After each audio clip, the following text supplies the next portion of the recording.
High, কেমন আছো সবাই? আশা করি সবাই ভীষণ ভালো আছো। এখন বাইরে যা রোদ পড়েছে, সাংঘাতিক রোদ। আর একজন দেখো এখানে কি করছে, সে আমার সাথে সাথে ঘোরাঘুরি করছে বসে বসে। আর বাইরে প্রচণ্ড রোদ, আমি দেখছি এখান থেকে। আর একটা যেটা তোমাদেরকে দেখাবো সেটা হলো নামো নামো। দেখো আমার এই গরমকালে এই যে ফুলটা আমার বারান্দাটা তোমাদেরকে অনেকবার দেখিয়েছি, কিন্তু এখনো দেখতে ভীষণ ভালো লাগে। এই ফুলগুলো এত সুন্দর ফোটে, মানে ভর্তি ভর্তি। এখন তো সবে গরম পড়েছে, খুব একটা বৃষ্টি যখন ফুটবে না তখন আরো সুন্দর ফুটবে, যেন রূপ খুলে খুলে ওঠে।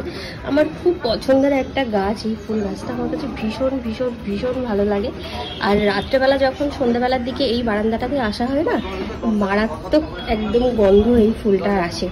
আর এই দেখো আমার বারান্দার ভিতরেও কিন্তু এই ফুলটা ফুটেছে।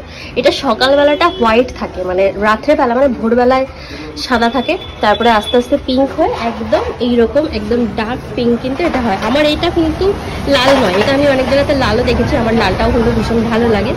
আর বাড়ির সামনে দিয়ে প্রচণ্ড গাড়ি যাচ্ছে। আর ওই ছাদেও একটা কুকুর ছিল, আছে উনি, সেটা দেখে আমার ইনিও বড্ড, এই দেখো বড্ড ঘোরাঘুরি করছে। ইনিও বড্ড ঘোরাঘুরি করছে, বদমাইশি করেছে, বাথরুমের মগ ভেঙে দিয়েছে। সবসময় শুধু বদমাইশি করে। শুনেছি ল্যাব নাকি সবসময় শান্ত শিষ্ট হয়, আর আমার এটাকে দেখলে কেউ বলবেই না যে ল্যাব নাকি শান্ত হয়।